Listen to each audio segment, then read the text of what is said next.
I had no idea Katie was from Germany, so it's been really interesting to find out what seemed like obvious details to her, the differences in the culture that I had completely overlooked. Although others never seemed to notice a cultural difference, it seemed apparent to me all the time, so I wondered whether other international students felt the same way or whether I was an exception. Does being bilingual automatically mean being bicultural? Hola, soy Alberto y soy de Puerto Rico. Ich bin Alexander Schafer und komme aus Deutschland. Jmenuji se Bára a jsem z České republiky. Ich heiße Ferdinand und ich komme aus Deutschland. Bonjour, je m'appelle Philippe et je suis d'Avignon en France. Hi, मेरा नाम विंती है और मैं India से आई हूँ. Tell me a little bit about your background. Okay, I'm from Czech Republic and I'm an exchange student. I'm here just for this semester. It's Ferdinand. I'm 23 years old. My father is American, French, born of American parents. My mother is German. Okay, so my name is Alberto Sayas, I'm 19, so I'm from Puerto Rico. My name is Alexander Schaper, I'm 22 years old, and I'm from Berlin, Germany. So my mother's French, and that is also where I grew up. I was born in Taiwan and I lived there for 12 years, and then I moved to Dubai for high school, but my parents are originally Indian. I think there's a certain value to an American degree from an American university. It's very respected.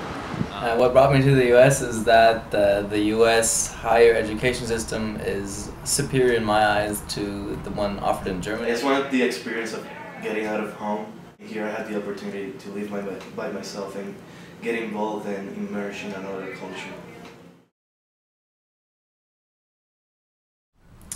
I think I've successfully adapted. It was somewhat of an adjustment period when I first moved here in 2009. I'm not 100% culturally American, but more of a hybrid between. The Americans are very, very open, so it was very easy to make a lot of friends. And generally, you know, even though there were some challenges, it was fun, you know, overcoming them and kind of seeing the American side of myself. I know in today's world, like, it's not such a big difference. I mean, like Western Europe, Central Europe, and the US, it's like almost the same. I mean, with all the internet, television, and stuff like that, the differences are not so obvious. No, I don't think it's held me back. To the contrary, I think it's been personally and professionally, as well as academically, a huge advantage. I think people are, on a personal level, interested to find out and learn more about a person once they know you have a bicultural background. Well, sometimes it's harder to communicate or express my feelings in another language, obviously. I don't feel like I dominate it as well as my Spanish. So building friendships, people tend to have their own ideas or prejudices. Yeah, I am. I really like Washington DC. I'm more like country girl, but I really like the city. I like it more than Prague, actually.